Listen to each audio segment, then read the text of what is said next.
Happy Friday here on Good Morning NFC East. Jeff Kerr with you. Tone DeShields as always. And Tone, I got a quick story for our fans here. I got the booster shots and the flu shots last night, and you would have loved to see my groggy face when I was texting you and Xander last night.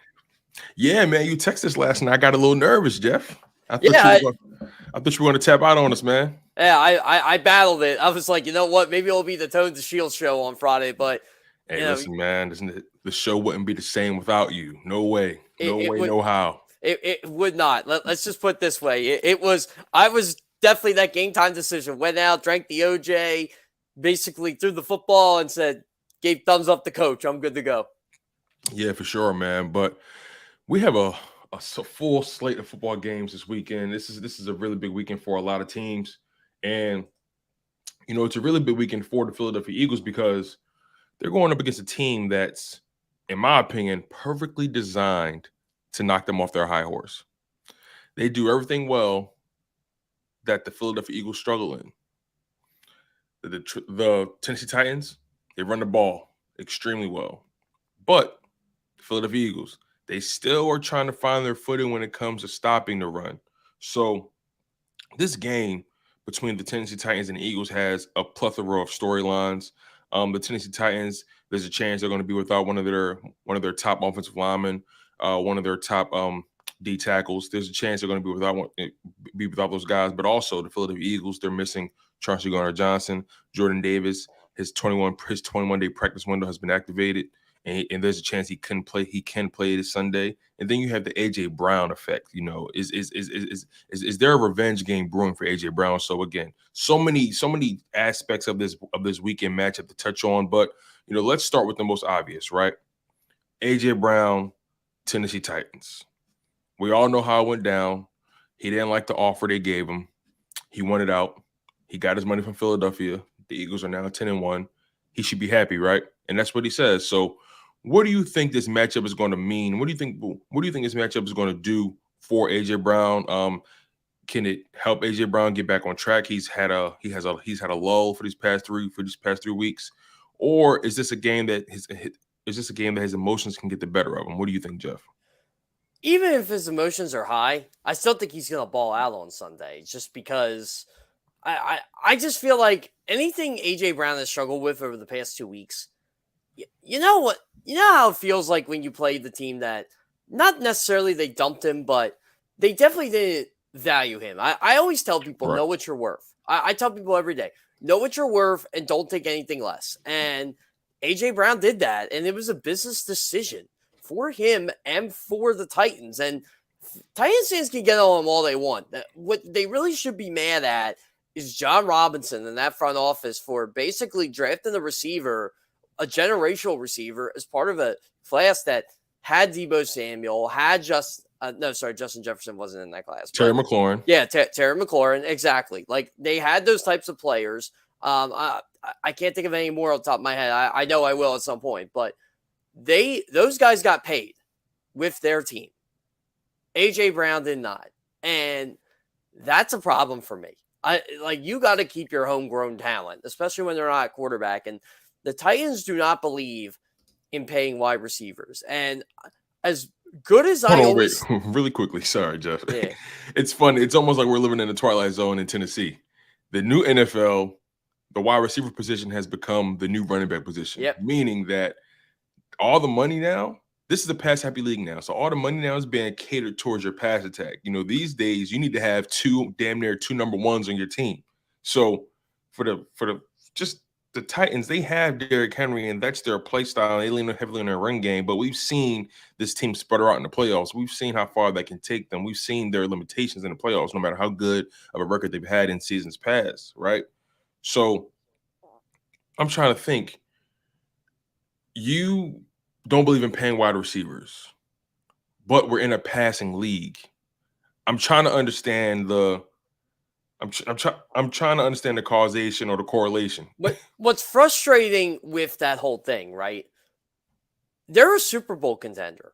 They're always going to be in it because Mike Vrabel's a damn good football coach, and he always seems to coach well against good teams. And they look, they were number 1 seed last year. Everybody seems to forget that. Everybody was shocked Cincinnati beat them. And I'm like, well, yeah, it was kind of shocking, but everybody goes, "Oh, Cincinnati had the better quarterback." I'm like, that wasn't why they lost. Tennessee lost because it was one of those weird games, right? They had 9 sacks, and no quarterback that had 9 sacks ever won a playoff game, and they just didn't score enough. And I don't know why they thought trading AJ Brown would be the solution to me. And see, this is what's weird. So, like you said, it's a passing league. Everybody needs to have a 1. They have maybe a 2 in Treylon Burks. And then, I always joke with people. I can name them, but can you name 2 other Tennessee Titans wide receivers? I mean, Robert Woods. Okay. There's another one that plays a lot. Do they? You're probably going to laugh at this, but do they still have Adam Humphries? I mean, I don't think he's there anymore. I don't remember him catching a pass. Noah Westbrook or Keene is the other one. Who? Noah Westbrook or Keene or Kine. I always forget how to say it. Well, David Beauclair will know. Exactly. But that's your point. The fact that it's hard to figure out who their wide receivers are, really. But you decide to move on from them, right? So let's move forward. You decide to move on from them, and you clearly see the holes in their passing attack. You clearly see the limitations, and they're still 7-4. They're still a relatively productive team. Obviously, they're not as good without without AJ Brown as they would have been with him. And we've seen the AJ Brown effect happening in Philadelphia. We've seen the impact he's had on Jalen Hurts' game. So bringing it over to Philadelphia, how important is it for Nick Sirianni and Shane Steichen and Jalen Hurts? How important is it for them to feed AJ Brown in a situation like this? Because there is such thing as force feeding, and that can lead to turnover sometimes. But again, I'm going to ask you, how important do you think it is to feed, not force feed, but how important do you think it is to feed AJ Brown in a game like this? He's your number 1 wide receiver. You got to feed him anyway. The man's hungry. Let him eat. That's what I say. It's honestly, I think it's going to be one of those games where you're going to look at Brown's stat line, and I could be dead wrong on this. I mean, he could easily have 9 catches for 150 and 2 touchdowns on Sunday. But I think it's going to be one of those stat lines where the yards aren't there, but the touchdown catches are. And I think he's going to remind Tennessee what they're missing. By the way, you talked about the injury list, right? Derrick Henry, I think, is going to play Sunday. But he is a running back, but don't you think it's funny he's on the injury report, non-injury related, hasn't practiced Wednesday and Thursday? And look, Treylon Burks has an illness. He didn't practice Thursday. He may not play. I mean, Tannehill's going to play, obviously, but the ankle's still bothering him. Jeffrey Simmons may not play. Danico Autry may not play. They've had injuries across the offensive line. I'll tell you what, Tone, I got to give them credit. For a team that gets as injured as they are, and they were injured a lot last year, too, for them to be 7-4, for them to be in the mix for, basically, I don't want to say home field advantage because they're not right now. That them losing Cincinnati took them kind of out of that. But for them to be in the mix for a top 3 seed in that conference, it's impressive. Yeah, I mean, like you said, they're well coached. Mike Vrabel has done an amazing job. I love him as a head coach as well. He just seems like a guy that just knows how to get the best out of his players. And plus, the guys know how to play for him. And they want to play for him. That's an underrated trait. Guys that want to play above their means. They want to play above, their typical stat line for this guy. And he just knows how to get the best out of guys. But like you said with the injuries, I didn't mention these guys' names. I couldn't remember, but there's a chance they may be missing Danico Autry with a knee injury. They may be missing Nate Davis with a knee injury, their guard. There's also a chance they may be missing their star D tackle and Jeffrey Simmons. Those guys didn't practice, I believe, yesterday. So, again, there are several storylines in this game that can dictate the outcome. And Jordan Davis, he could potentially make his comeback this week. He says he feels good. He says he feels great. He says he feels like he's on track. He says they're hitting all their benchmarks. So it's still up in the air if he'll play. But I think he's going to play, but in a limited role. I think you may say Jordan Davis out there play about 15 to 20 snaps, especially with them in a depth they have. With Linval Joseph and Ndamukong Suh, Fletcher Cox, so on and so forth, Javon Hargrave. Milton Williams. So this Eagles run defense still is an issue. Still, we saw how much trouble they had dealing with A.J. Dillon. They did a pretty good job on Aaron Jones in the running game. Aaron Jones did get him in the passing game with that deep ball on Marcus Epps, but they struggled with that power back, that pure power back in A.J. Dillon. And that's kind of close to what Derrick Henry is. He's that burly power back that's going to put your face in the dirt with the stiff arm, but he's oddly shaped. He's one of the taller. He's tall for a running back, right? Long legs. So he's not a guy that's easy to tackle, right? So what do you think the game plan should be for the Philadelphia Eagles? Do they think they have the blueprint or the recipe to stop him? A lot of teams have stacked the box, but Jonathan Gannon is not that kind of guy. What do you expect this team to do? I know how to stop him. Score points. Keep scoring. Yeah. I mean, that's how you take guys like that out of the game. Like Aaron Jones and A.J. Dillon weren't as effective when the Eagles had a 14-point lead over the Packers. And the Eagles have a blueprint for this because as much as we talk about the Eagles' run defense being an issue, the Titans' pass defense is atrocious. Like they're bottom 3 in pretty much every category. They don't get a lot of takeaways. I'm just gonna go through the stats right now. So they have allowed 29-34 passing yards, which is 31st in the NFL. They've allowed 19 passing touchdowns, which is 28th in the NFL. They do get some turnovers, but the yards per attempt, that's not good. That's middle of the pack. Like you can throw off this team. If you could beat the blitz and beat their coverage scheme, their coverage scheme is easy to beat. Like it's funny because Titans have had so many injuries in the secondary. I forget who's even lining up in the secondary at this point for them. It's wow, and you can take advantage of that, and that's where it would have been nice to have a Dallas Goedert on Sunday, but I think you can line up 11 personnel and have A.J. Brown, Devonta Smith, Zach Pascal make plays for you. And dare we say it, the difference is I think the Eagles have the more dangerous weapon in this football game, and that's Jalen Hurts. Yeah, to add to that, the Tennessee Titans are ranked 3rd in the NFL in terms of rushing yards given up. So they are literally your prototypical old school team. They run the ball well. They know how to stop the run. Period. If this team was teleported somehow to the 1980s or 70s, they might be Super Bowl champions with the way Derrick Henry runs. So again, this is going to be a fascinating matchup because the Eagles still haven't proven that they can consistently stop the run. So let me ask you this. You said earlier, it's important for this team to get out to an early lead, put points. This is how you stop Derrick Henry. Put points on the board, limit their running game, make them one-dimensional. Do the Philadelphia Eagles defer or do they take the ball and receive? They do win the coin toss a lot this year. I know McMullen has the official stats, but I think they're 9-2 against the coin toss. I'll tell you what, I say defer. Interesting. Why? I would defer. Especially if you think they should score first. See, here's the thing, though. What if you stop them? I'm a big defense guy on the field first. You stop them, or you hold them to a field goal. You go down the field. The juices are already flowing. You're not amped up. You go down. You score. Oh, and by the way, you get the ball after halftime. I always was a fan of getting the ball after halftime. I'm with you on that. That's my mantra, right? Even in Madden, I kick it, get the ball at halftime, right? Yep. But hear me out on this.